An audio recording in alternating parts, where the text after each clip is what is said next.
Why does Costco's $40 Kirkland Islay taste exactly like $65 Bruichladdich Port Charlotte?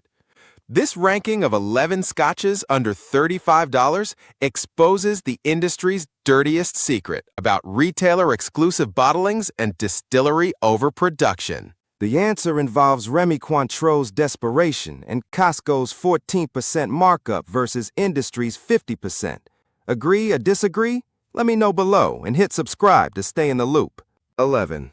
William Grant's world's first triple malt, blending Glenfiddich, Balvenie, Coninvi, marketed for cocktails at $35, capturing millennials through Instagram. Name references distillery workers' repetitive strain injury, romanticized craft narrative despite modern automation. ROI analysis. 100% malt whiskey at 40% ABV, chill filtered, exclusively first fill ex-bourbon casks, extracting maximum vanilla but costing 40% more than refill casks. You pay that premium. Reddit, maltier than blends, light, approachable, works well cocktails. Revenue, $1. 5 billion 2024. Monkey Show, the fastest growing 40% year-over-year U.S. through TikTok, not quality. Moderate 2.4 centipoise viscosity, vanilla/toffee dominance from first fill casks, light orange/pear fruit, 50 to 55 second finish. At $35, $8 to $10 liquid, $10 to $12 marketing, $13 to $15 brand tax. Deploy in whiskey sour, where maltiness beats cheap blends. Algorithmically optimized Scotch for Instagram. Effective, soulless, profitable. 10. Scoresby very rare. All Scotch under $25 is suffering at $16.99 for 1.75 liter. The universe teaching you desire causes pain. Diageo's bottom-tier blend producing 40% of all Scotch globally. Paste blind tasted 10 cheap Scotches, ranked this dead last. Watered down, sweaty aftertaste, thin, boozy unpleasantness because pure ethanol dominates. Pine wood, berry, paint thinner nose. 40% ABV, no age statement, hiding 3-4 year grain whiskey 70% plus.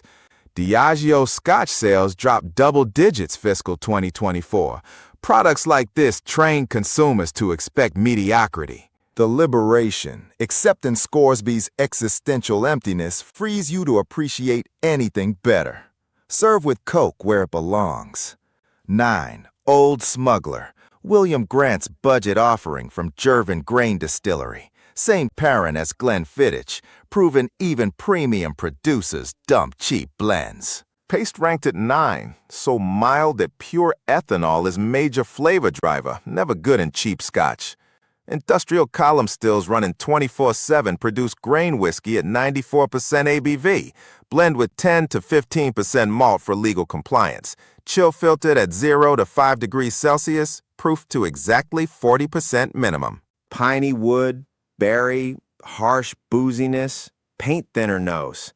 Some regulars swear by it for mixing. I'm concerned about their choices. Using Rob Roy where vermouth masks harshness, or give to guests you want leaving early. 8. Dewar's White Label. Dewar's was what working men drank, not because good, but because dare and cost less. Founded 1846, now Bacardi owned after Diageo antitrust divestment. Bartenders told VinePair 2025 it's rail Scotch. Best entry point, great price, approachable, meaning inoffensive enough nobody complains. Blend uses 40-plus malts, including Aberfeldy, married 6 months for smoothness, which is marketing for chill filtration and E150A caramel coloring. 60-70% grain whiskey, just enough malt to legally call it Scotch. Reddit blind test, both preferred white label over Dewar's 12, proven age statements sometimes just add oak bitterness. Light viscosity, honey, vanilla, faint smoke. 30-40 second finish. Bartender Matt Reeves. True old school entry-level blender. Don't fuck with it. 47 years drinking. This represents everything modern Scotch abandoned. No pretension, just cheap, reliable blend. 7. Glenfiddich 12. If you're drinking Glenfiddich 12, you're announcing you read one article and bought first recognized brand at $32. William Grant pioneered direct-to-consumer marketing, 1963, becoming best-selling single malt through advertising, not quality. Reddit, super light and fruity, translates to thin, one-dimensional, designed for intimidated buyers.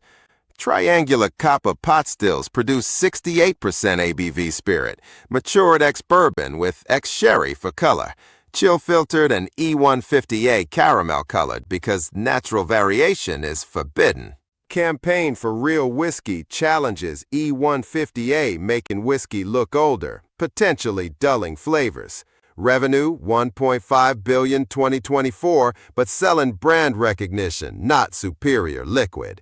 Thin, 1.8 centipoise viscosity, pear, apple, vanilla, faint oak, 40% ABV, 35-40-second finish. Scotch for people wanting to say they drink single malt without enjoying complex whiskey. Serve impressing guests who don't know better. Like, sub, and drop a comment if you're vibing with the content. 6. Glenlivet 12. George Smith risked everything in 1824, making whiskey legal when neighbors threatened burning his distillery. This is his legacy. $29 mass market adequacy. Pernod Ricard produces 21+ million liters annually, 12+ billion revenue 2024, achieving 200+ countries through industrial scaling. 7 copper pot still pass, 55-60-hour fermentation, 90% ex-bourbon/10% ex-sherry for color manipulation, chill filtered 4 to 5 degrees Celsius, removing texture, E150A caramel added for batch consistency. Scotch Whisky Association forbids flavorings, yet E150A affecting flavor violates rules. Industry claims quantities don't affect flavor, never scientifically proven. Moderate 2.1 centipoise viscosity, orchard fruits, vanilla, toffee, floral honey, 40% warmth, 40-45-second finish. This could have honored Smith's 1824 rebellion. Instead, it's Pernod quarterly earnings optimization. 5. Chivas Regal 12. Pernod Ricard's margin game. Chivas costs $5.7 to produce, retails $30.35. That's 400% markup on luxury blended Scotch. Founded 1801 with royal warrant from Queen Victoria, Pernod acquired 2001, immediately industrializing Strath-Islay. Bartenders recommend for consistency because supply chain optimization guarantees identical taste. Chill filtered, removing variation, E150A for color, exactly 40% ABV minimum. Blend uses 40+ malts, but malt percentage probably 30 to 40% maximum, 60 to 70% grain whiskey from Strathclyde Column Stills at 94% ABV. Pernod Scotch sales $2+ billion fiscal 2024. Chivas second largest, proving marketing matters more than integrity. Moderate 2. 2 centipoise viscosity, honey, vanilla/caramel from casks and E150A, indistinguishable, light smoke, 45-50-second finish. Industry insiders admit people prefer whiskey with added caramel. Flavor manipulation works, so who cares about authenticity? 4. Inverhouse Green Plaid. Paste Magazine. Dirt cheap with hilariously garish label, looking rot gut. Then ranked it above every plastic cap competitor because inside is surprisingly good blended Scotch under $15. Fuck premium packaging. This green tartan proves quality has zero correlation with branding aesthetics. Inverhouse owns 5 malt distilleries, produces this using their own malts, not buying brokers, actual vertical integration. Thai Beverages acquired 2006, caring about cost efficiency, not Scottish romance. Column grain whiskey blended with 20 to 25% malt, higher than competitors. Aged 3 years ex-bourbon, 40% ABV, minimal chill filtration. Surpasses all plastic-capped ultra-value blends. Light peat, vanilla, actual malt character, 35-40-second finish. If buying this, you're either broke or enlightened, ignoring social signaling. Both valid. For $12 to $15, you're getting drinkable scotch when everything else is paint thinner. 3. Old Pulteney 12, maritime malt from Scotland's most northern mainland distillery, founded 1826, Wick, hidden gem, $39.99. Inverhouse, Thai beverages, owned since 1995, but before corporate acquisition supplied fishing fleet workers. Reddit, probably my favorite budget scotch. Acknowledging $40 scotch competes with $25 bourbon on value. Uniquely shaped pot stills. Wash still among tallest, creating lighter spirit. Spirit still no swan neck, removed for low 1826 sealing. Forcing vapor hitting sides, creating heavier character. This contradiction creates balance modern distilleries can't replicate, building for efficiency, not architectural accidents. 85% ex-bourbon, 15% ex-sherry, 40% ABV, but no chill filtration and natural color per label. Rare transparency this price. 47 years drinking, Old Pulteney represents honest production before corporate optimization. Moderate high, too. 7 centipoise viscosity from minimal filtration, maritime salinity, brine from coastal maturation, honey, vanilla, waxy mouthfeel from retained fatty acids, 60 to 70-second salt vanilla finish, worth $40 versus $35 chill-filtered competitors. 2. Lismore blind-tasted 10 scotches under $25, crowned this best, most balanced, while noting seasoned drinkers find it thin, hidden gem perfection. Mystery malt from unnamed distillery, rumored Glenrothes or Glenfarclas, bottled by William Grant for Total Wine exclusive, $25. Legal loophole. Scotch regulations require region, speyside, and age if stated, but not distillery if bottler owns or leases production. William Grant sells premium output under value brand without damaging flagship pricing. Same arbitrage as Costco's Kirkland Islay. Distilleries dump excess inventory, maintaining brand integrity while monetizing waste. Pace tasters, drinks like royalty, competes with single malts $10, $20 above price range. Recommended buying cases under $20. Moderate too. 5 centipoise viscosity, sherry influence suggesting ex-sherry cask, unusual equals premium stock, dried fruit, raisin, fig, honey, malt, 55-60-second balanced finish. If actually Glenrothes or Glenfarclas, production cost $8 to $12. Total wine wholesale $15 to $18. Retail $25 is 30 to 40% margin versus typical 50-60%, passing savings for volume. This $20 to $25 single malt beats $35 to $45 branded competitors blind because you're paying liquid, not marketing. Enjoyed the video. Smash that like button and sub so you never miss a drop. 1. Kirkland Signature Islay.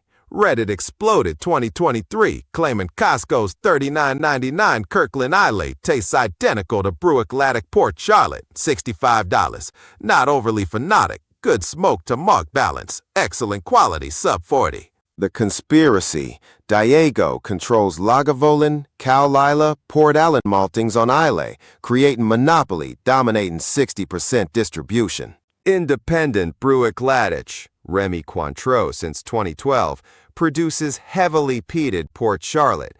Suddenly, Costco launches Islay single malt half price with identical profile. Legal genius. Scotch regulations mandate region, Islay, but not distillery for retailer exclusives. Costco's buying power contracts for excess inventory that would damage brand pricing. Bruichladdich vintage Victorian equipment includes Scotland's tallest, narrowest stills. Port Charlotte uses heavily peated barley, 40 ppm phenols, ex-bourbon aged, typically 50% ABV, but Kirkland likely younger batches, proofed 46%. Reddit the Trub. Bruichladdich Port Charlotte most popular guess. Solid, not overly phenolic, good balance. Label states Islay single malt, minimum 10 years, 46% ABV, non-chill filtered, rare transparency suggesting quality, not cost-cutting. If Bruichladdich source, production costs $12 to $15, Costco wholesale $25 to $30, retail $39.99, is Costco's typical 14 to 15% markup versus industry 50% plus. High, too. 8 centipoise viscosity from 46% and no filtration. Maritime salinity/brine. Moderate peat smoke. 30-40 ppm, not Ardbeg 55 plus, vanilla/honey from bourbon casks, oily mouthfeel from retained fatty acids, 75 to 85 second smoke/salt evolving finish. UK Reddit, Bruichladdich Classic Laddie, 38 pounds, quite impressive, producing Octomore, most heavily peated globally, proving they master 0 to 200 ppm spectrum.